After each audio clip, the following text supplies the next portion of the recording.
Scene start होता है operation room से, जहाँ 1000 से भी ज्यादा नीडल्स ला के डेविड अपने पेशेंट को दिखा रहा था। तुम्हारे बॉडी में ये सारे नीडल्स यूज होगा बोल के अपने पेशेंट को डेफू को दिखा रहा था। एक तरह से डेविड अपने पेशेंट के अंदर डर का माहौल क्रिएट कर रहा था और इसमें वो सक्सेसफुल भी हुआ था, क्योंकि अब डेफू इतने सारे नीडल्स देख के डर के मारे कांप रहा था। डेविड एक्यूपंक्चर के लिए एक डायग्राम बना लेता है और मैड नीडल फॉर्मेशन को सारे डॉक्टर्स में बांट देता है। डेविड का अब उसको 2 टूल बॉक्स चाहिए था और टूल बॉक्स को लाने के लिए डेविड अपने जूनियर को अपने घर पे भेज दिया था। अपने जूनियर प्रोफेसर फैंग के हाथों अपने घर के लिए वो एक मैसेज भी भेजा था। मैसेज में डेविड बोला था कि कोई घर पे कुकिंग नहीं करेगा, क्योंकि आज का दावत मिस्टर मैंग जो देने वाला था। उसी बीच डेविड इलाज के इंग्रेडिएंट्स को जमा करने लगा था और इंग्रेडिएंट्स के नामों को सुन के डेफू तो खौफ में आ गया था। सिर्फ डेफू ही नहीं, इंग्रेडिएंट्स के बारे में सुन के तो किसी का भी दिल दहल जाता। डेविड इंग्रेडिएंट्स में 2 खून चूसने वाले जोंक, एक बक्सा भर के वाइल्ड जेंटसिंग, 3 फ्लिस फ्लावर और डब्बा भर भर की आर्सेनिक मंगवाया था। जहाँ इलाज के प्रोसीजर को देख डेफू खौफ में आ गया था, वहीं डेविड का प्रिपरेशन कंप्लीट होने लगा था। डेविड उबलता हुआ पानी तैयार करता है। उसी उबलते हुए पानी में डेविड आर्सेनिक और कुछ सेंटीपीड्स को डाल देता है। कुछ सेंटीपीड्स को तो डेविड खुद भी खा लेता है और अपनी भूख मिटाते हुए डेविड इलाज का पहला प्रोसीजर स्टार्ट कर देता है। डेविड डेफू के कपड़े उतरवा के उसे मिस्टर वांग वांगबो के हाथों 1000 नीडल लगा के एक्यूपंक्चर करवाता है। जहाँ मिस्टर वांग वांगबो डेफू पे नीडल लगा रहा था, वहीं डेविड आर्सेनिक वाटर पे वाइटलिटी पाउडर डाल के जिनसिंग और दूसरे मेडिकल हर्ब्स को सोल एनर्जी के साथ इन्फेस्ट कर रहा था। एक मेडिसिनल काढ़ा बना रहा था। जब काढ़ा तैयार हो गया था, पर्पल कलर में चेंज हो गया था, तब काढ़े में डेफू को डाल दिया गया था। नीडल्स तो डेफू को आधा हील कर ही चुका था और आधा काम अब काढ़ा करने लगा था। और मैटर को जल्दी से जल्दी निपटाने के लिए डेविड काढ़े में इंसेक्ट और स्नेक पॉइजन को डाल दिया था और कंटेनर का मुंह बंद करके डेविड काढ़े के साथ डेफू को उबालने लगा था। देखते ही देखते काढ़ा अपना काम कर देता है। डेफू के अंदर से पॉइजनस सब्सटेंस को जोंक चूस लेते हैं और डेफू पूरी तरह हील हो जाता है। यहाँ हमें पता चलता है कि डेविड ऐसे गाढ़ा पहली बार नहीं बना रहा था। इस गाढ़े में 7 तरीके के वेनम और 2 तरह के पॉइजन थे, जिसको न्यूट्रलाइज करने के लिए उसमें कई सारे स्पिरिचुअल हर्ब्स डाले गए थे। ये एक ऐसे तरीका का गाढ़ा था जो अगर गलत तरीके से बनाया गया होता तो किसी को भी मार सकता था। इंसान तो छोड़ो, ये तो इमोर्टल्स के लिए भी डेडली था। डेविड यहाँ पॉइजन से पॉइजन के साथ लड़ा था और सक्सेसफुली डेफू को हील कर दिया था। जहाँ मिस्टर वांग वांगबो सबको बोल रहा था कि डेफू 12 घंटे तक उठ नहीं पाएगा, ऐसे इलाज के बाद तो वो इतना देर रेस्ट जरूर करेगा, वहीं डेफू तरोताजा होकर उठ चुका था, जिसे देख मिस्टर वांग वांगबो अपने मेडिकल नॉलेज पे ही डाउट करने लगा था। अब मिस्टर वांग वांगबो की नजरों में डेविड एक सेंट की तरह लग रहा था, जिसका मेडिकल नॉलेज में कोई भी मुकाबला नहीं था। अब मिस्टर मैंग को अपना प्रॉमिस पूरा करना था, डेविड और उसके परिवार को दावत में लेके जाना था। सीन शिफ्ट होता है सैंगजिंग रेस्टोरेंट में, जहाँ डेविड प्रोफेसर फेंग और मिस्टर मैंग के साथ दावत के लिए आ चुके थे। वहीं डेविड का परिवार और डेफू भी आ चुका था और सबका वहाँ एक अनोखा मिलन हुआ था। यहाँ हमें पता चलता है कि डेविड के फादर और मिस्टर मैंग पुराने दोस्त थे जो आज अरसों के बाद मिले थे। डेविड और उसके परिवार रेस्टोरेंट में जम के खाते हैं और मिटन क्रैब को वो ऑर्डर पे ऑर्डर करते हैं। एक टाइम ऐसा आता है जब मिटन क्रैब खत्म ही हो जाता है, तभी वहाँ एक बदतमीज आदमी अपने गैंग मेंबर्स के साथ आता है और मिटन क्रैब का डिमांड करने लगता है। जब उसे पता चलता है कि मिटन क्रैब खत्म हो गया है तो रेस्टोरेंट के वेटर के साथ वो झगड़ा करने लगता है, हंगामा करने लगता है, यहाँ तक कि वो मिस्टर मैंग के पास भी चला जाता है और मिस्टर मैंग को बुरा भला भी सुनाने लगता है। यहाँ हमें पता चलता है कि गाली देने वाला मिस्टर होंग था और मिंग क्रैब खाने का उसका बहुत मन था। वो एक लोकल गैंगस्टर था और डेफू से उसका पुराना दुश्मनी था, क्योंकि उसकी बातों से डेविड डिस्टर्ब हो रहा था, खाने पे ध्यान नहीं दे पा रहा था। तो डेविड गैंगस्टर होंग को किक मार के दरवाजे के बाहर फेंक देता है और शांति से अपने मिंग क्रैब को खाने लगता है। जहाँ दूसरे गैंग मेंबर्स अपनी बॉस की ये हालत देख शौक में आ गए थे, वहीं गैंगस्टर होंग उठ खड़ा हुआ था और डेविड से उलझने फिर से रेस्टोरेंट के अंदर चला गया था। गैंगस्टर होंग बहुत जिद्दी था, वो डेविड को डराने के लिए अपने फादर ज़ैंग डू का नाम यूज करने लगा था। वो तो डेफू को भी गाली वाली देने लगा था और इस प्रोसेस में वो मिस्टर मैंग को गुस्सा दिला दिया था और मिस्टर मैंग से मार वार खा के फिर से रेस्टोरेंट के बाहर चला गया था। मिस्टर मैंग बहुत गुस्से में था, क्योंकि अच्छे खासे डिनर प्रोग्राम को किसी ज़ैंग डू के बेटे ने खराब कर दिया था। मिस्टर मैंग तुरंत अपने ऑफिस को कॉल करता है और किसी ज़ैंग डू के बारे में पता करने को अपने असिस्टेंट को लगा देता है। वो अपने असिस्टेंट को ऑर्डर देता है कि ज़ैंग डू का परिवार कल का सुबह ना देख पाए और खुद डेविड से माफी मांगने लगता है। सीन शिफ्ट होता है एक पार्क में, जहाँ प्रोफेसर फेंग और डेविड बातचीत कर रहे थे। उनकी बातचीत से हमें पता चलता है कि प्रोफेसर फेंग डेविड को वेस्टर्न मेडिसिन सीखने के लिए बोल रहा था, जिसपे डेविड खुशी खुशी मान भी गया था, क्योंकि डेविड को सुंदर सुंदर नर्सेस जो दिखने वाला था। तभी वहाँ सियाओइंग बोल की एक लड़की आती है और प्रोफेसर फेंग से मजाक होने लगती है। उनके मजाक को देख डेविड समझ लेता है कि ये लड़की प्रोफेसर फेंग की गर्लफ्रेंड है और उसे डेविड सिस्टर इन लॉ बोल के बुलाने लगता है। तब प्रोफेसर फेंग सब कुछ क्लियर करता है। सीनियर, ये मेरी गर्लफ्रेंड नहीं है, मेरी गर्लफ्रेंड कोई और है जिससे मैं जल्द ही शादी करने वाला हूँ और शादी में तुम ही मेरे बेस्ट मैन बनोगे, बोल के प्रोफेसर फैंग डेविड को समझाने लगता है और अपनी गर्लफ्रेंड का नाम बताए बिना वहाँ से चुपके से चला जाता है। प्रोफेसर फैंग के जाने के बाद सियान डेविड को उसके सिस्टर इन लॉ के बारे में अपडेट करने लगती है। डेविड की सिस्टर इन लॉ मतलब प्रोफेसर फैंग की गर्लफ्रेंड लिन लिन थी। लिन लिन उसी हॉस्पिटल में एक प्रोफेसर थी और दिखने में वो बहुत सुंदर दिखती थी। लिन लिन को देखने डेविड सियान के साथ क्लासरूम के बाहर पहुंच गया था और चोरी छिपे अपनी सिस्टर इन लॉ को देखने लगा था। जब डेविड पकड़ा गया था तो लिन लिन को वो सिस्टर इन लॉ बोल के बुलाने भी लगा था और इस प्रोसेस में सारे स्टूडेंट को वो गुस्सा दिला दिया था। पूरा हॉस्पिटल अब डेविड के पीछे भाग रहा था क्योंकि हॉस्पिटल के सबसे सुंदर प्रोफेसर को डेविड सिस्टर इन लॉ बोल के बुला जो दिया था।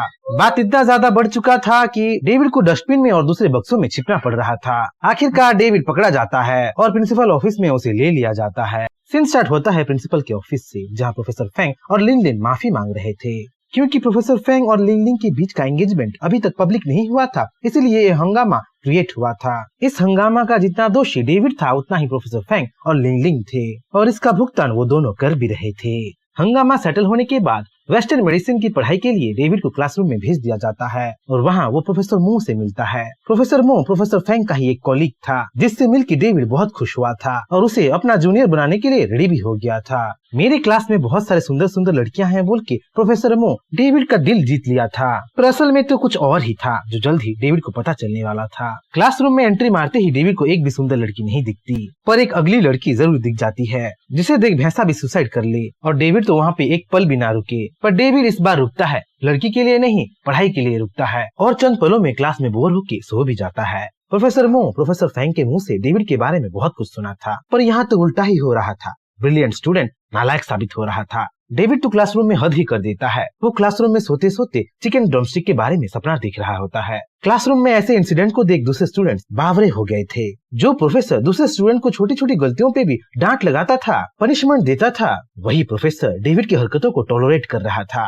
डेविड को क्लासरूम में सोने दे रहा था। देखते ही देखते ब्रेक टाइम आ जाता है और ब्रेक टाइम में खाना खाने के लिए डेविड कैंटीन की ओर तो जाता है, पर कैंटीन पे पहुंच नहीं पाता। डेविड रास्ते में ही भटक जाता है और भटकते भटकते वो लेडीज लॉकर रूम में पहुंच जाता है और वहाँ पे हंगामा होने लगता है। लेडीज लोग डेविड को देखते ही चीखने लगते हैं, चिल्लाने लगते हैं और कुछ तो उस पे बोतल भी फेंक मारते हैं, पर डेविड वहाँ करतब करने लगता है। कुंफू कराटे करके फेंकी हुई बोतल को बीच हवा में ही पकड़ लेता है और एक लड़की के हाथों में वो बोतल थमा के उसे इम्प्रेस करने की कोशिश करता है, पर थप्पड़ वप्पड़ खा के फिर से सिक्योरिटी गार्ड के पास पहुंच जाता है। सिक्योरिटी ऑफिसर्स डेविड को बताते हैं कि वो गलत डोम में घुस गया था, उसे डोम डी में जाना था पर गया वो डोम बी में था और ये गलती डोम बी के लेटर के टूट जाने पे हुआ था। सब कुछ निपटा के डेविड अपने एक्चुअल डोम में पहुंच जाता है, जो कि लड़कों का डोम कम और चिड़ियाखाना ज्यादा लग रहा होता है। वहाँ के सारे लड़के डेविड से बहुत इम्प्रेस थे क्योंकि जाने अनजाने में ही डेविड हेवन में घुस गया था। जो चीज नहीं देखना था उसे वो देख के आ गया था। देखते ही देखते मेडिकल स्कूल में डेविड का दूसरा दिन शुरू हो जाता है और हर रोज की तरह डेविड क्लासरूम में सोने लगता है। इस बार उनके क्लासरूम में पढ़ाने के लिए मिस लियान आती है। मिस लियान वही लड़की थी जिसको लॉकर रूम में डेविड छेड़ रहा था, उससे वो थप्पड़ भी खाया था। मिस लियान डेविड को सोते देख उसको वो जगाने के लिए जाती है, पर डेविड तो मिस लियान पे ही चढ़ जाता है। हैमबर्गर बटर ब्रेड बोल के मिस लियान को वो जकड़ने लगता है। तभी मिस लियान पास के एक स्टूडेंट से ब्रेड का टुकड़ा छीन लेती है और डेविड के मुंह में वो ठूस के उसे नींद से जगा लेती है। मिस लियान अब डेविड को पहचान ली थी। डेविड वही पोवर्ट था जो लॉकर रूम में घुस आया था और क्लासरूम में भी वो उससे बदतमीजी कर रहा था। वो तुरंत हॉस्पिटल के डायरेक्टर के पास पहुंच जाती है और डायरेक्टर के साथ मिलके प्रोफेसर फैंग को कॉल करने लगती है, डेविड का कंप्लेन करने लगती है।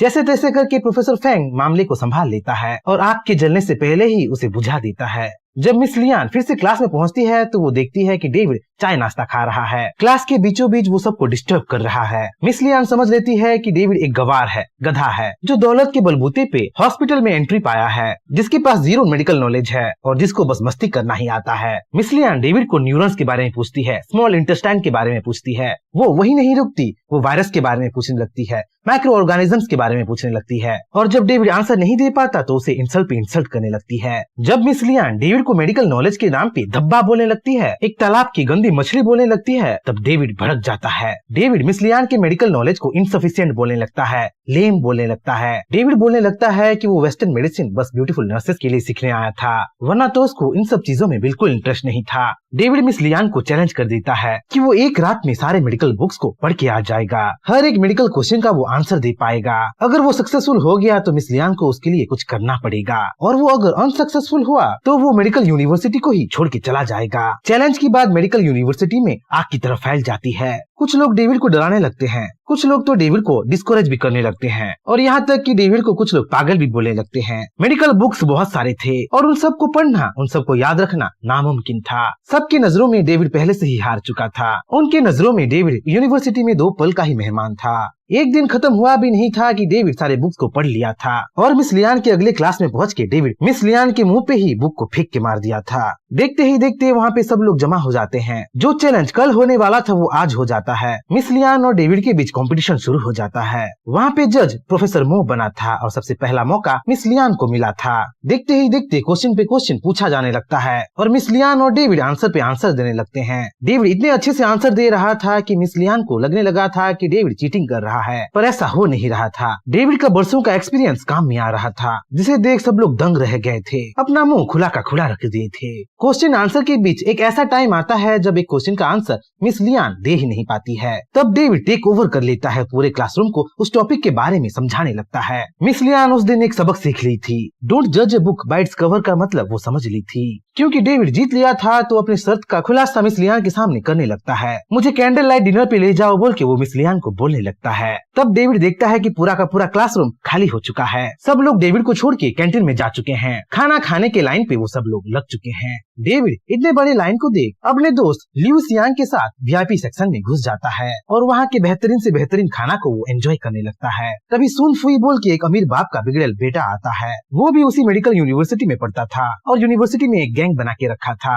उसी के गर्लफ्रेंड को डेविड छेड़ लिया था और उसका बदला लेने के लिए वो डेविड को ही ढूंढ रहा था। डेविड को कैंटीन में देखते ही वो अपने आदमियों को डेविड से लड़ने के लिए भेज देता है और खाना एंजॉय करते डेविड को वो छेड़ देता है। उसे कहाँ पता था कि वो सोते हुए शेर के मुंह पे हाथ रख दिया था। अपने खाने को इस तरह से बिखरते देख डेविड गुस्से से बौखला जाता है और एक ही पंच में सुन फुई को 100 मीटर दूर फेंक देता है। ये देख सुन फुई के आदमी डेविड से लड़ने की कोशिश तो करते हैं, पर डेविड से मार खा के वही सब लोग रोने लगते हैं। डेविड का मूड अब ऑफ हो गया था, इसलिए वो अपने दोस्त लुइस यांग के साथ बारबेक्यू फूड कोर्ट पे चला गया था, जहाँ डेविड और लुइस यांग रेस्टोरेंट पे एंजॉय कर रहे थे। वहीं सुन फुई अपने गैंग मेंबर्स को एक एक करके बुलाने लगता है। अपने डैड, अपने ब्रदर, अपने अंकल, सबको वो बारबेक्यू शॉप पे इकट्ठा करने लगता है। सुन फुई सोच रहा था कि उसका फैमिली सबसे पावरफुल था, उसकी फैमिली को टक्कर देने वाला टाउन में कोई नहीं था। पर जल्द ही लीमो के कॉन्टैक्ट्स के बारे में उसे पता चलने वाला था। मगरमच्छ के मुंह में वो मछली की तरह फंसने वाला जो था। सीन स्टार्ट होता है बारबेक्यू शॉप पे, जहाँ लुइस यांग और डेविड डिनर करने के लिए आए थे, जहाँ खाना बहुत सस्ते थे और आइटम्स भर भर के थे। खाना सस्ते होने का वहाँ एक कारण भी था। यहाँ हमें पता चलता है कि रेस्टोरेंट के ओनर से एक गलती हो गया था, जिसकी वजह से मेन्यू में खाने का प्राइस बहुत कम हो गया था। चाहे खाने का प्राइस कम था, पर रेस्टोरेंट महंगा दिख रहा था, जिसकी वजह से कस्टमर्स का आना जाना वहाँ ना के बराबर था। जहाँ सस्ते प्राइस देख डेविड खाने पे खाना ऑर्डर दे रहा था, वहीं सुन फुई अपने गैंग मेंबर्स को जमा कर रहा था। डेविड से फिर से पंगा लेने की वो तैयारी कर रहा था। सुन फुई एक अमीर फैमिली से बिलोंग करता था, जिसकी वजह से उसके अंदर कुछ ज्यादा ही घमंड था। पर उसको ये नहीं पता था कि उसके पिताजी का ज्यादा से ज्यादा पैसा अंडरवर्ल्ड से आता था, मेहनत से नहीं बल्कि चोरी चकारी से आता था। एक तरीके से सुन फुई अपने पिताजी के गुण को ही इनहेरिट किया था, क्योंकि फ्यूचर में वो भी अपने फादर की तरह गुंडा जो बनने वाला था। सुन फुई और उसके गैंग मेंबर्स का दबदबा इतना ज्यादा था कि शहर में उसको सब लोग जानते थे और ज्यादातर लोग उसको देखते ही रास्ता छोड़ देते थे। और उसी डर का फायदा उठाते हुए सुन फुई अपने आप को एरिया का एक बॉस समझने लगा था, जो चाहे वही करने लगा था। पर उसकी राशि में अब मुसीबत ही मुसीबत था, क्योंकि उसकी कुंडली में डेविड नाम का शैतान जो घुस आया था। सुन फुई अपने गैंग मेंबर्स के साथ बारबेक्यू शॉप में एंट्री मारता है और सुन फुई को देखते ही बारबेक्यू शॉप के रिसेप्शनिस्ट का चाल ढाल ही बदल जाता है। रिसेप्शनिस्ट अब डेविड से डबल पैसे मांगने लगती है। 200 रुपए के खाने को 600 का प्राइस टैग लगा देती है। वो तो लुइस यांग को ब्लैकमेल भी करने लगती है। अगर पैसे नहीं है तो सारे खाने को बाहर निकालो बोल के टॉन्ट भी करने लगती है। वहाँ तो अब बारबेक्यू शॉप का ओनर भी आ गया था और बदकिस्मती से वो सुन फुई के गैंग का ही एक मेंबर था। सुन फुई के गैंग मेंबर्स लुइस यांग और डेविड को चारों तरफ से घेर लेते हैं और बिना पैसों के तुम यहाँ से कहीं नहीं जा सकते बोल के नारे लगाने लगते हैं। सुन फुई इन सब से बहुत खुश था। वो तो डेविड को किसी भी हाल में मार खिलाना चाहता था और उसकी नजरों में उसका प्लान सक्सेसफुल हो रहा है जैसे उसको लगने लगा था। जहाँ लुइस यांग गुस्से में आके बारबेक्यू शॉप के ओनर के साथ लड़ने लगा था, वहीं डेविड शांत था। सब लोग जानते हैं कि शांत समंदर ही सबसे खतरनाक होता है और उसी खतरे का सामना अब सुनफुई करने वाला था। मुसीबत तो उसके पास घात लगा के आ रहा था और इस बात का अंदाजा बेवकूफ सुनफुई को जरा भी नहीं था।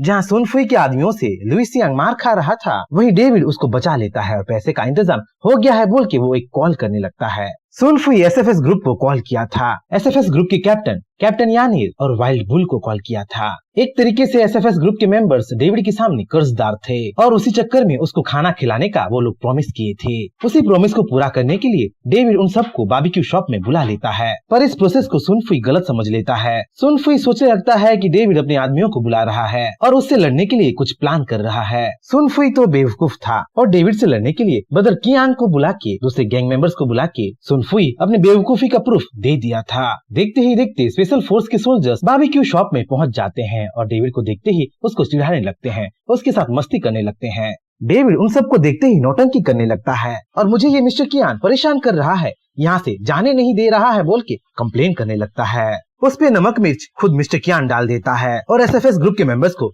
धमकाने लगता है। अबे तुम लोग हो कौन? मेरे एरिया में आके तुम लोगों को डर नहीं लग रहा है क्या? बोल के जैसे ही मिस्टर कियान हाउंड डॉग को डराने की कोशिश करता है, वैसे ही हाउंड डॉग हंसने लगता है। एक पिद्दी बच्चा मुझे डरा रहा है बोल के उल्टा मिस्टर कियान को ही वो डरा देता है। वहीं सुनफुई भी चिक चिल्ला रहा था, पर उसके बातों का कोई भी ध्यान नहीं दे रहा था। सबकी नजरों में सुनफुई एक मक्खी था जो बेकार ही भिनभिना रहा था। सबको चुप कराने के लिए हाउंड डॉग अपना स्विस बैंक का वीआईपी कार्ड निकालता है और रिसेप्शनिस्ट के मुंह पे ही दे फेंक मारता है। स्विस बैंक का वीआईपी कार्ड देख जहाँ सुनफुई का मुंह खुला का खुला रह गया था, वहीं मिस्टर कियान सुनफुई को दिलासा देता है और ये सब यहाँ से जिंदा नहीं लौट पाएंगे बोल के बोलने लगता है। तभी एक हंस की तरह यानिर वहाँ एंट्री मारती है और सबका ध्यान अपने पे अट्रैक्ट करने लगती है। कैप्टन यानिर एक ब्यूटीफुल व्हाइट कलर की ड्रेस पहनी थी और दिखने में वो बहुत सुंदर दिख रही थी। कैप्टन यानिर को देख डेविड तो लट्टू ही हो गया था और कैप्टन यानिर को स्वर्ग की कोई अप्सरा समझने लगा था। जब डेविड हाउंड डॉग को पूछने लगता है कि ये लड़की कौन है, तो हाउंड डॉग डेविड पे भड़क जाता है। हाउंड डॉग डेविड को डांटने लगा था क्योंकि डेविड कैप्टन यानिर को ही भूल जो गया था।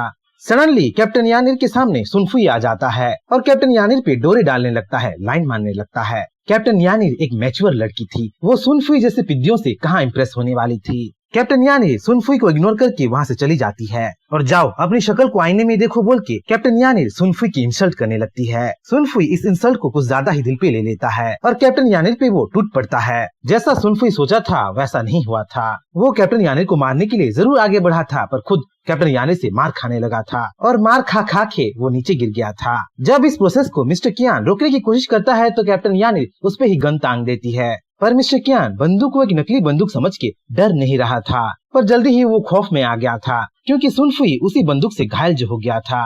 जिस बंदूक को मिस्टर कियान नकली समझ रहा था, उसी बंदूक से कैप्टन यानिर सुनफुई पे गोली चला दी थी और उसके दर्द पे वो हंस भी रही थी। तभी बारबेक्यू शॉप का ओनर सामने आ जाता है।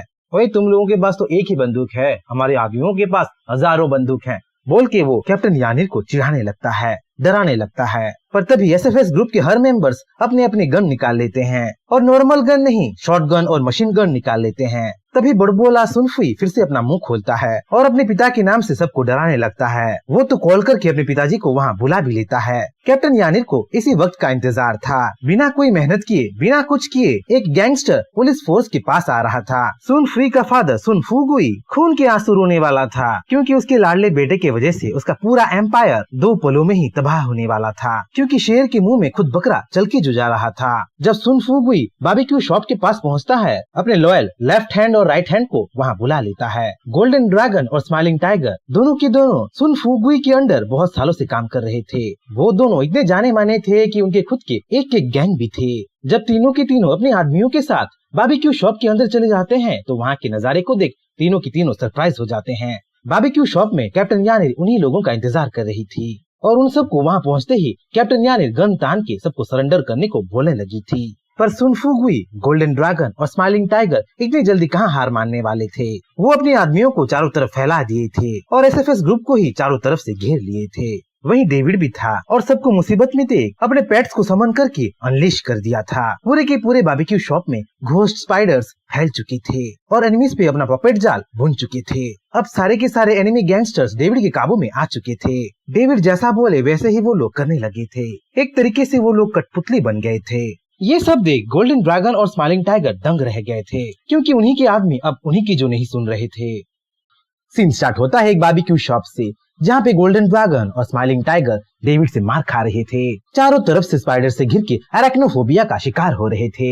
डेविड तो सुन फुगुई के गैंग मेंबर से बहुत गुस्सा था। वो तो स्पाइडर्स के एबिलिटी से गैंग मेंबर्स को खुद ही के हाथों से खुद को मरवाना चाहता था, एक तरीके से जेनोसाइड करवाना चाहता था। पर कैप्टन यान ने डेविड को रोक लेती है और इतना सब कुछ ना करके क्रिमिनल्स को उनके ऊपर छोड़ देने को वो बोलने लगती है।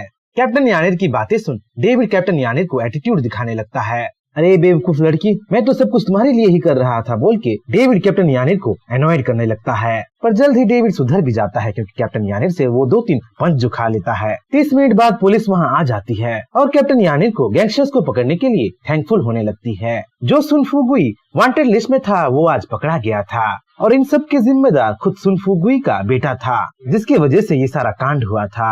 सुन फुगुई के बिना बारबेक्यू शॉप का ओनर अब फंस चुका था। उसको तो पुलिस वाले उसके क्राइम के लिए जेल पे नहीं लेके गए थे, पर डेविड के और एसएफएस ग्रुप के पास उसे जरूर छोड़ दिए थे। बारबेक्यू शॉप का ओनर अब एसएफएस ग्रुप और डेविड के लिए लगातार खाना बना रहा था। खुद एक रेस्टोरेंट का मालिक अब एक शेफ बन गया था। डेविड तो बोल रहा था कि पूरा दावत उसकी तरफ से है, खाने का पेमेंट वो देने वाला है, पर सच्चाई कुछ और ही था। बारबेक्यू शॉप के ओनर से डेविड जबरदस्ती खाना बनवा रहा था, उसे डरा के धमका के उससे काम करवा रहा था और बदले में उसे एक फूटी कौड़ी भी डेविड नहीं देने वाला था। खाते खाते डेविड अपने पेट्स के बारे में सोच रहा था। उसके पेट्स के लिए वो एक बड़ा सा घर ढूंढ रहा था। एक तरीके से डेविड अपने माता पिता से दूर रह के इंडिपेंडेंटली रहना चाहता था।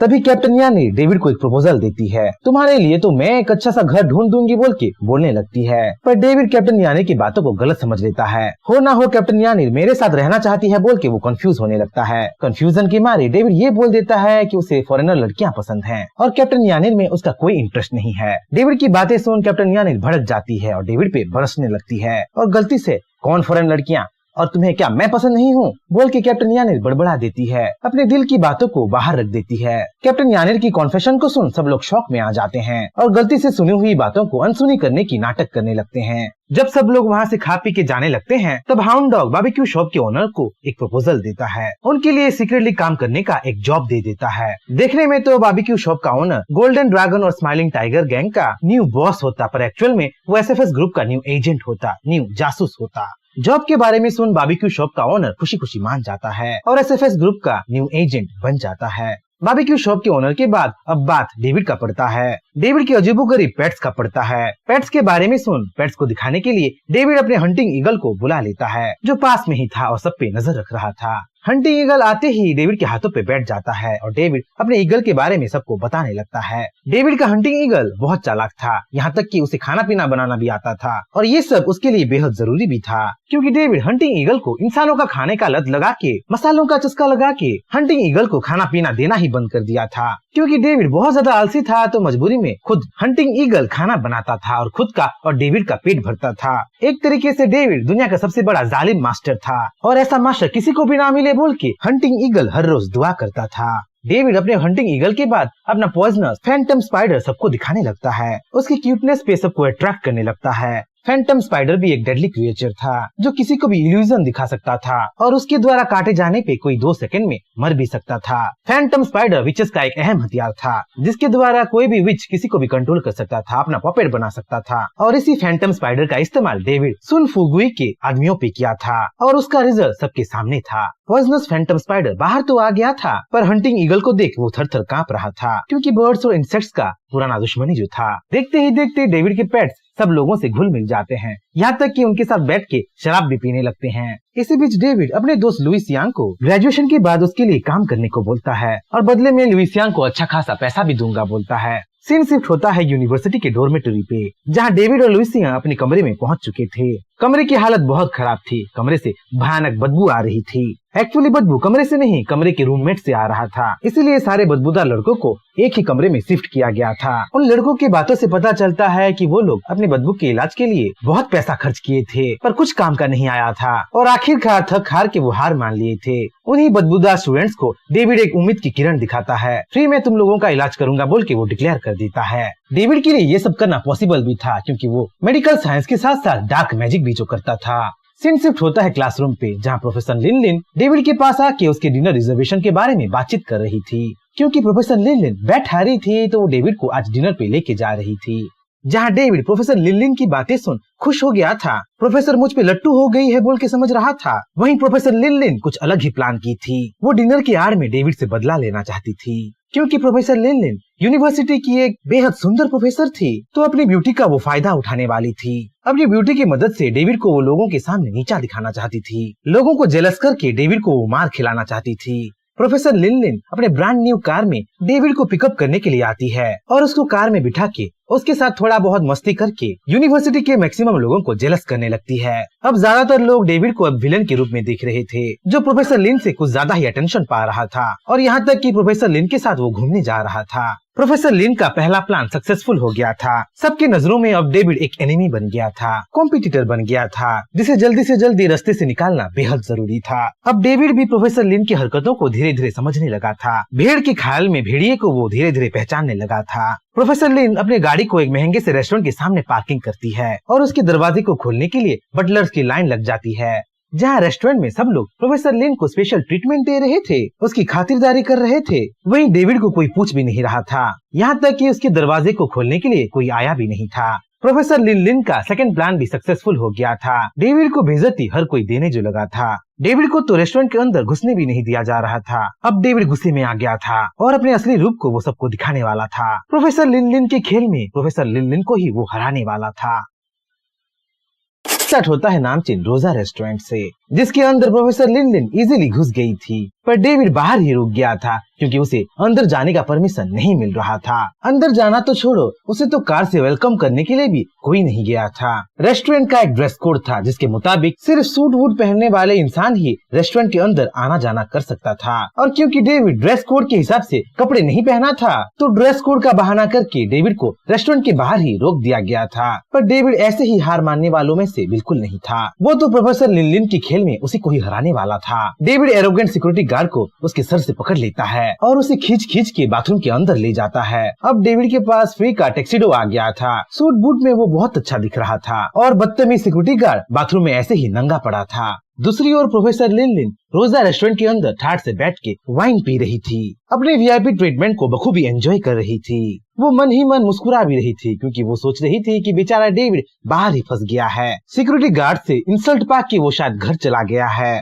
जहाँ वो सोच रही कि डेविड बेचारा सेकंड टेस्ट में फेल हो गया, डेविड का इंटेलिजेंस बस इतने में ही खत्म हो गया। तभी डेविड वहाँ पहुँच जाता है, जिसे देख प्रोफेसर लिन का मुंह खुला का खुला रह जाता है। डेविड पहली बार ऐसे महंगे फ्रेंच रेस्टोरेंट में आया था और रेस्टोरेंट की ब्यूटी को देख वो बहुत इम्प्रेस हो गया था। डेविड तो फ्रेंच रेस्टोरेंट में फ्रेंच मूड बनाने के लिए मिस लिन को किस भी करना चाहता था, पर ऐसा हुआ नहीं था क्योंकि मिस लिन के दिमाग में तो कुछ और ही चल रहा था। मिस लिन डेविड को किसी भी हालत में इंसल्ट करना चाहती थी और इसके लिए वो किसी भी हद तक जा सकती थी। तभी उनके पास एक वेटर आ जाता है और खाने पीने के बारे में मिस लिन और डेविड से पूछने लगता है। मिस लिन कई बार ऐसे महंगे रेस्टोरेंट में आ चुकी थी, इसलिए वो बिना मेन्यू को देखे ही अपना ऑर्डर दे दी थी। मिस लिन के लिए ये एक सुनहरा मौका था क्योंकि उसे लगता था कि डेविड को फ्रेंच तो आता ही नहीं था। मिस लिन के नजरों में डेविड जल्द ही बेइज्जत होने वाला था क्योंकि मेन्यू के सारे डिश तो फ्रेंच में ही लिखा गया था, और हुआ भी ऐसा ही था। डेविड तो मेन्यू की कोई भी आइटम्स को डिश को पढ़ नहीं पा रहा था। मेन्यू में तो ब्राउची डिड फॉल, नो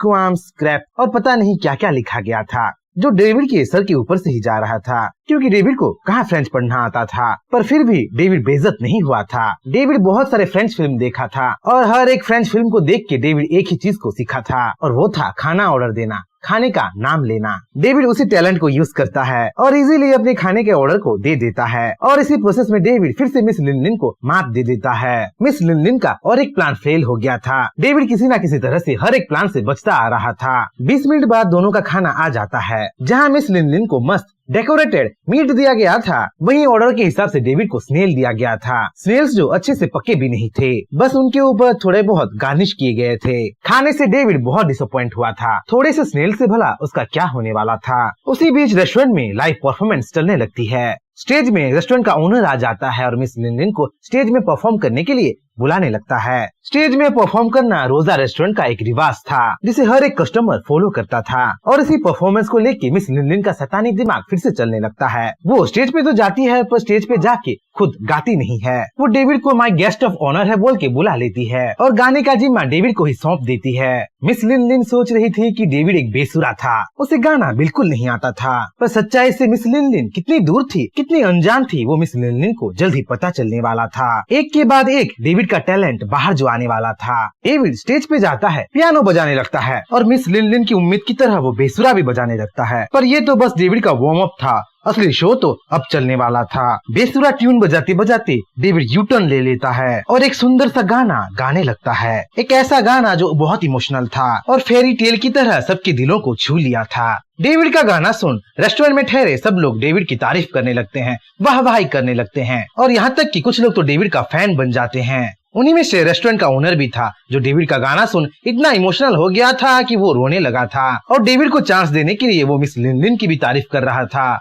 सब कुछ गड़बड़ा रहा था, जैसा सोचा था वैसा कुछ नहीं हो रहा था। देखते ही देखते मिस लिन लिन का दूसरा प्लान भी फेल हो गया था। जहाँ रेस्टोरेंट का ओनर डेविड की तारीफ पे तारीफ कर रहा था, उससे बातचीत कर रहा था, डेविड को वीआईपी मेंबर बना के उसे अनलिमिटेड खाना देने की बात कर रहा था, वहीं मिस लिन लिन अपना नेक्स्ट चाल चलती है। डेविड से झगड़ा वगड़ा करके रेस्टोरेंट का बिल ना दे के वहाँ से चुपचाप चली जाती है। जब बिल पेमेंट करने की बारी आती है तो डेविड खाने का बिल देख के अपना मुंह खुला का खुला रख देता है। इस रेस्टोरेंट में खाना सचमुच बहुत एक्सपेंसिव था और उतना कैश डेविड अपने पास रखा ही नहीं था। तब रेस्टोरेंट का ओनर खुद डेविड के पास आ जाता है और सारा पेमेंट वो क्लियर कर देता है। मिस लिन लिन का ये प्लान भी फ्लॉप हो गया था क्योंकि रोजा रेस्टोरेंट को डेविड अपना फैन बेस बना लिया था। रोजा रेस्टोरेंट का वीआईपी मेंबर बन गया था और वहाँ से जाते जाते वो कुछ सिवनियर्स भी लेके जा रहा था। डेविड जब रेस्टोरेंट के बाहर आता है तो मिस लिन लिन वहाँ से कब का जा चुकी थी और प्रॉब्लम क्रिएट करने के लिए पीछे कुछ गुंडे भी छोड़ दी थी।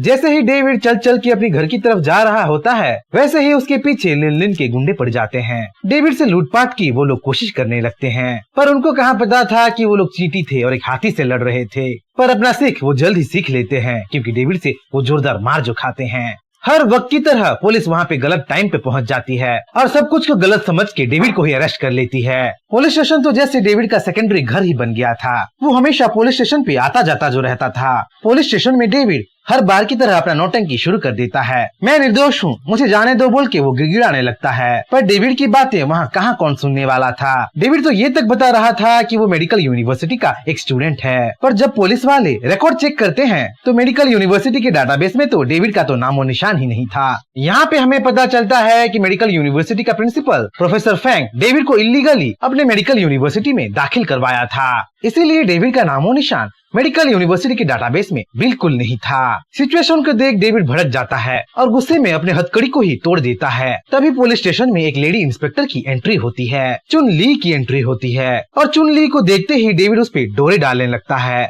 मैं एक डॉक्टर हूँ और मैं तुम्हारी हर बीमारी को ठीक कर सकता हूँ बोल के डेविड चुन ली को एक्सप्लेन करने लगता है। डेविड का एक्सप्लेनेशन सुन दूसरे पुलिस वाले सरप्राइज हो गए थे। जो डेविड कुछ देर पहले अपने आप को एक स्टूडेंट बता रहा था, अचानक वो एक डॉक्टर बन गया था और ये सब किसी के पल्ले नहीं पड़ रहा था। सबको लग रहा था कि डेविड एक स्कैमर है, एक चोर है, लुटेरा है। पर जल्द ही असलियत का खुलासा होने वाला था। डेविड कौन है सबको पता चलने वाला था।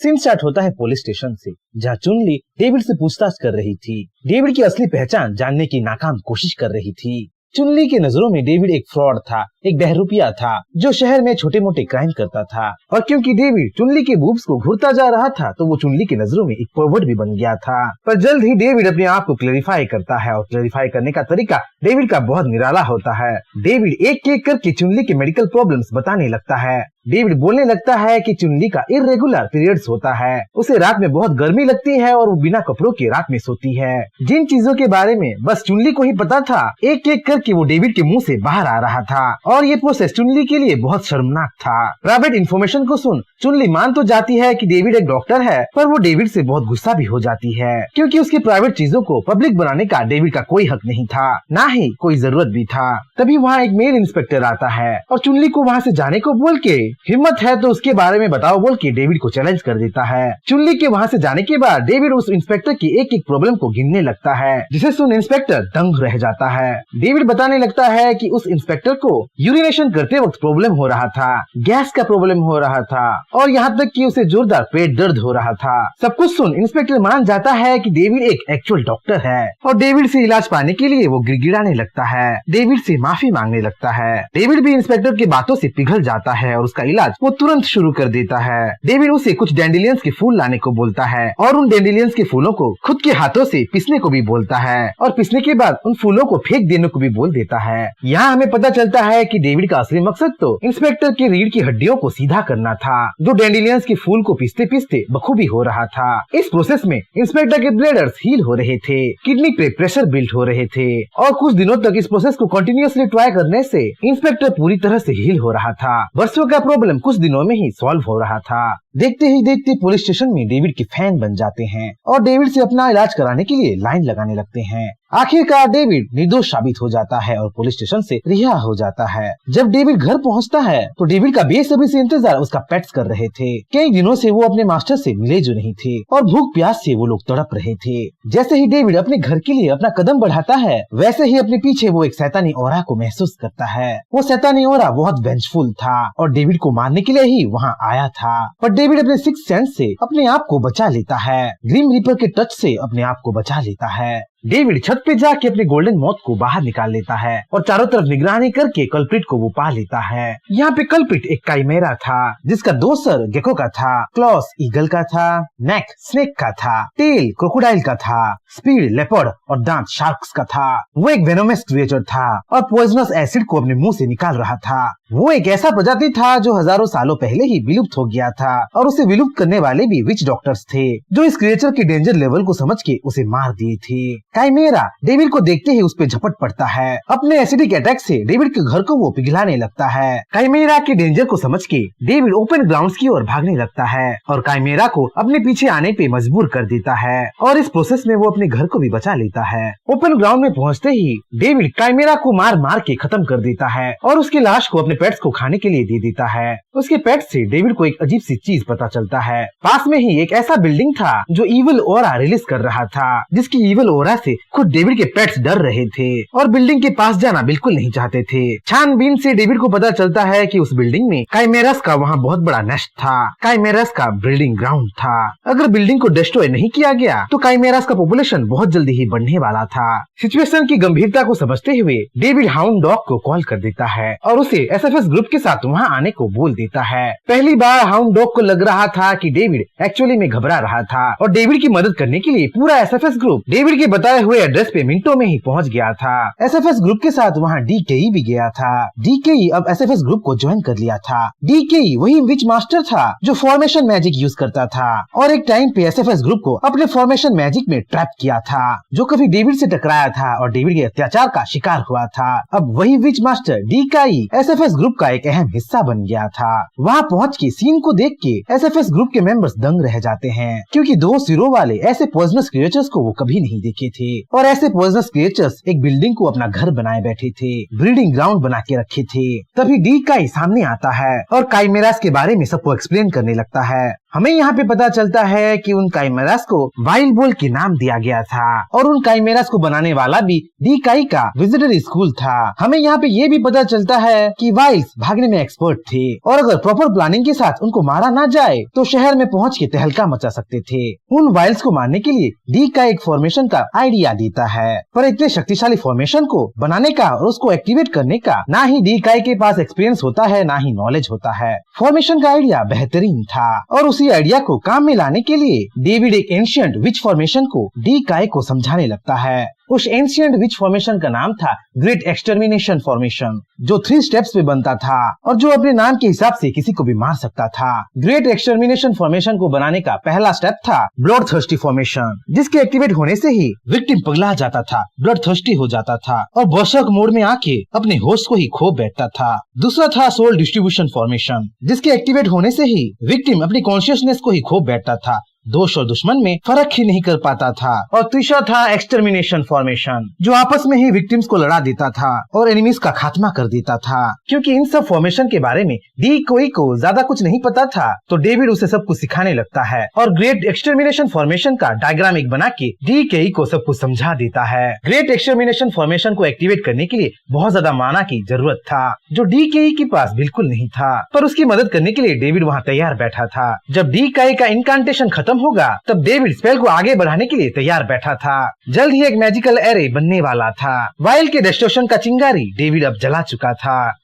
स्टार्ट होता है एक फॉर्मेशन स्पेल से, द ग्रेट एक्सटर्मिनेशन स्पेल से, जिसका ड्राइंग एसएफएस ग्रुप के मेंबर्स कर रहे थे, जिसका शुरुआत डीकेई ने किया था और जिसको कंप्लीट खुद डेविड ने किया था। माना सप्लाई कर रहा था। स्पेल जो काइमेरास को बांध देने वाला था, अंदर ही अंदर उन्हें मार देने वाला था। जैसे ही एक्सटर्मिनेशन एरे स्टार्ट होता है वैसे ही डीकाई डेविड को एक पेंडेंट देता है। पेंडेंट जो फॉर्मेशन मैजिक में काम आने वाला था, द ग्रेट एक्सटर्मिनेशन एरे को कंप्लीट करने वाला था। द ग्रेट एक्सटर्मिनेशन एरे के एक्टिवेट होते ही चारों तरफ एक मैजिकल बैरियर बन जाता है, एक मिस्टिकल ट्रैप बन जाता है। जाल वहाँ बिक चुका था और शिकार के आने का ही देरी था। शिकार को वहाँ बुलाने का काम खुद डेविड कर लेता है। खुद एक गन लेके काइमेरास पे हमला करके सारे के सारे बाइल्स को फॉर्मेशन एरे की ओर अट्रैक्ट करने लगता है और उसका प्लान सक्सेसफुल भी हो जाता है। सारे के सारे काइमेरास डेविड पे हमला करने के लिए दौड़े चले आते हैं और फॉर्मेशन एरे के अंदर एक एक करके फंसने लगते हैं। फॉर्मेशन एरे के इफेक्ट की वजह से पूरा एरिया लाल हो जाता है और वाइल्स एक एक करके अपना दिमाग खोने लगते हैं। दोस्त कौन है, दुश्मन कौन है, ये सब वो भूल जाते हैं और कैनिबलिज्म करके अपने ही प्रजाति को खुद मार देते हैं। पूरे प्रोसेस में डेविड बहुत थक गया था,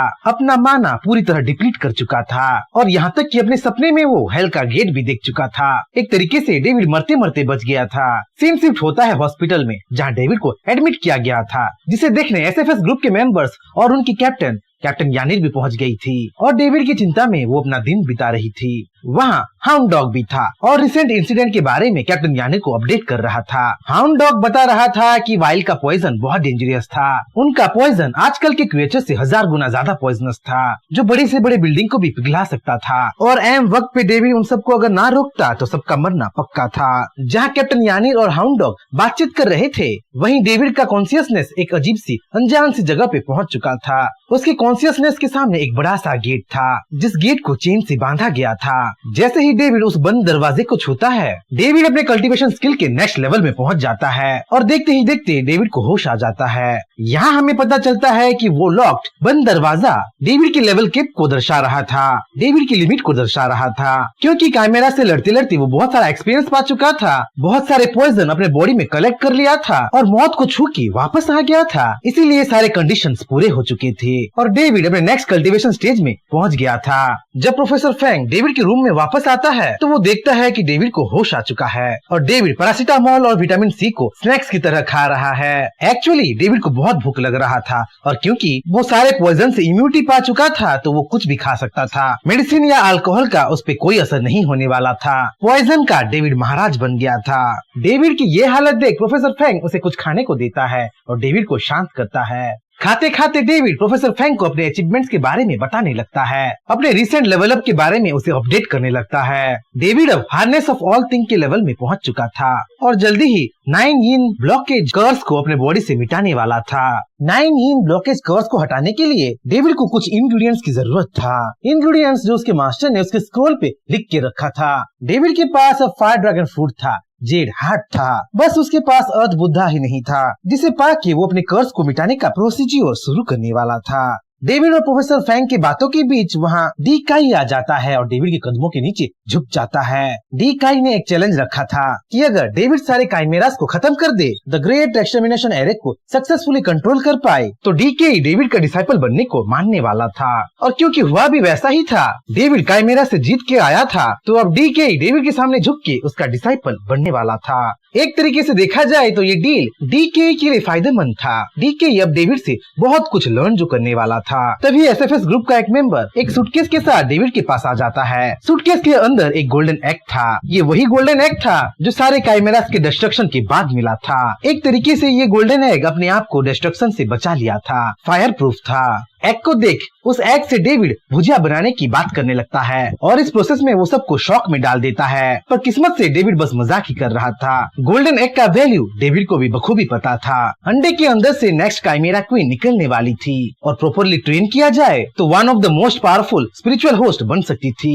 पर उसमें बस एक ही प्रॉब्लम था, अंडे का हैचिंग पीरियड 82 डेज का था और अभी के लिए डेविड के पास उतना टाइम बिल्कुल नहीं था। डेविड को जल्दी से जल्दी थर्ड इंग्रेडिएंट मतलब अर्थ बुद्ध ढूंढना था जिससे अपने कर्ज को वो मिटा पाए और दूसरे सॉर्सरर्स की तरह लॉन्ग लाइफ जी पाए। पर अर्थ बुद्ध कहाँ मिलेगा डेविड को बिल्कुल आइडिया नहीं था। सीन शिफ्ट होता है मेडिकल यूनिवर्सिटी के डोर्म में जहाँ एक भयानक बदबू चारों तरफ फैल रही थी, कईयों को दम घुटा के मार रही थी। ये भयानक बदबू का सोर्स डेविड और उसके रूममेट्स का ही रूम था जहाँ पे उन्हीं रूममेट्स का इलाज चल रहा था। उनको चेन से बांध के जबरदस्ती मेडिसिनल पूल में नहलाया जा रहा था। पर स्कूल के सिक्योरिटी गार्ड्स को ये सब चीज कहाँ पता था। उनको तो लग रहा था कि रूम के अंदर कुछ और ही चल रहा था, इसीलिए सारे सिक्योरिटी गार्ड अपने सारे इक्विपमेंट्स को लेके रूम के बाहर आ गए थे और रूम के दरवाजे को तोड़ के जबरदस्ती अंदर घुस गए थे। पर अंदर जो दिखता है वो देख के सिक्योरिटी गार्ड्स अपनी आंखों पे विश्वास नहीं कर पाते हैं। रूम के अंदर सारे अपॉइंटेड बदबूदार स्टूडेंट्स मौजूद थे पर बदबू का वहाँ अता पता नहीं था।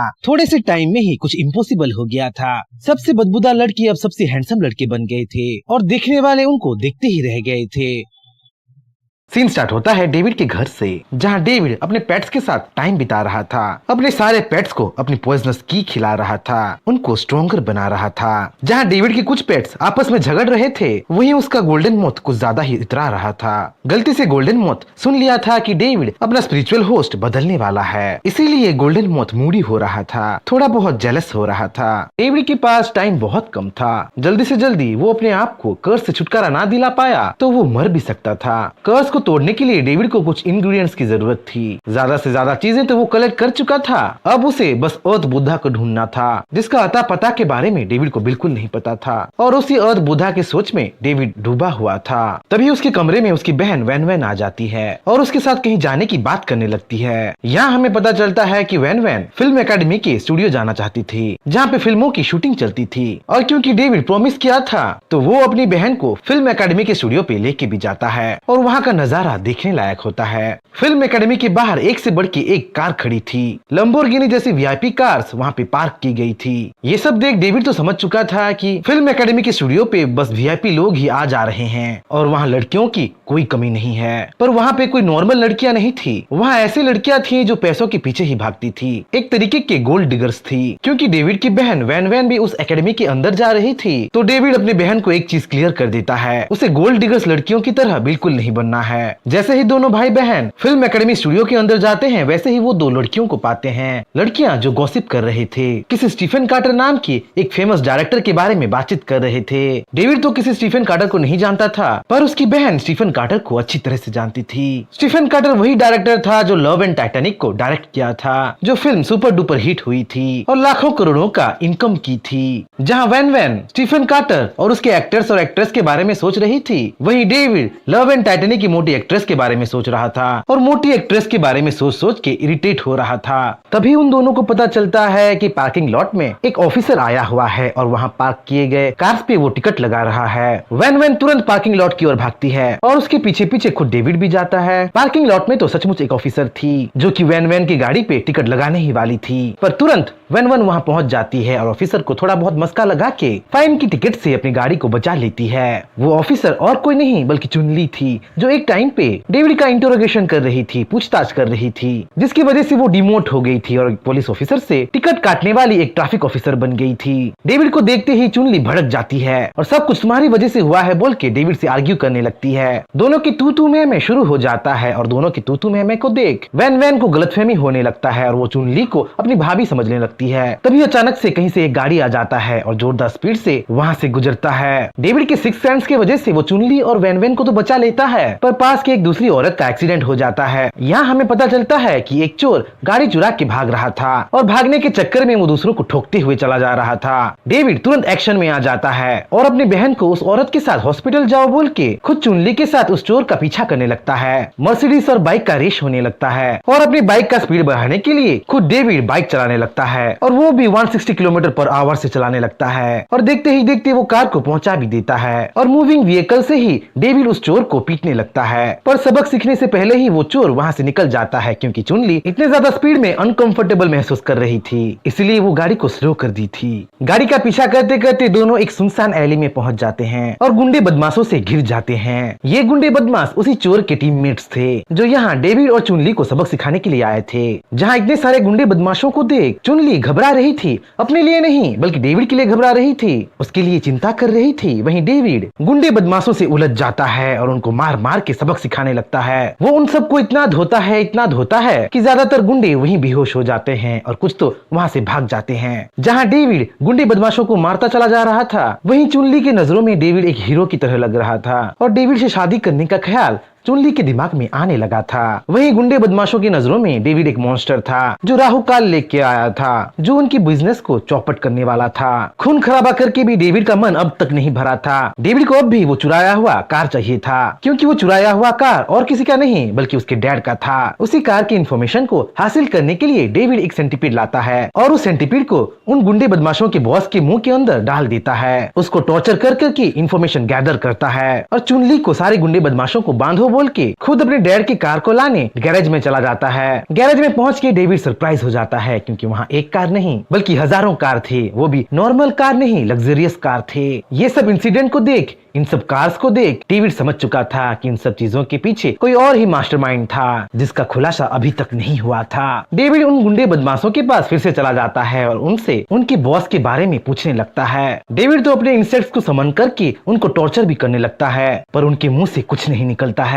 जो एक गुंडा थोड़ा बहुत कुछ बोलना चाहता था वो एक मिस्टीरियस तरीके से मारा जाता है। देखते ही देखते वो फूलने लगता है और फट जाता है। देखने से साफ पता चल रहा था कि इसके पीछे किसी सॉर्सरर का हाथ था। विचेस और विज़र्ड की दुनिया में भी ऐसे फॉरबिडन स्पेल्स को यूज करना टैबू था, पर इस शहर में कोई ऐसा था जो खुलेआम ऐसे फॉरबिडन स्पेल्स को यूज कर रहा था और उसी का हाथ शायद वाइल्ड के इंसिडेंट पे भी था, मतलब काइमेरा के इंसिडेंट पे था। डेविड सारे पजल्स को जोड़ने लगता है और अपने मैजिक से उस पॉइजन होस्ट को कर्स के आए हुए डायरेक्शन को ट्रैक करने लगता है और चुनली को वहाँ छोड़ के खुद उस विज़र्ड का पता लगाने बाइक पे सवार होकर वहाँ से वो चला जाता है। ट्रैकिंग सक्सेसफुल होता है और उस कर्स का आया हुआ सोर्स वीआईपी एरिया था जहाँ पे अमीर लोग रहते थे। वीआईपी लोगों का विलास खड़ा था। उन्हीं वीआईपी विलास में से एक ऐसा मेंशन भी था जो काफी समय से खाली पड़ा था, जिसके बारे में लोग बोलते थे कि वो मेंशन हॉन्टेड है और उसी हॉन्टेड मेंशन में कर्स का सोर्स था। जैसे ही डेविड उस मेंशन के अंदर जाता है वो एक अनजाने से ट्रैप पे पैर रख देता है। वो अनजाना सा ट्रैप 100 डेविल फॉर्मेशन था, जिसकी वजह से वहाँ हॉन्टेड इवल स्पिरिट्स आ गए थे और डेविड पे वो लोग हमला करने लगे थे और अचानक हमला करके डेविड को घायल भी कर दिए थे।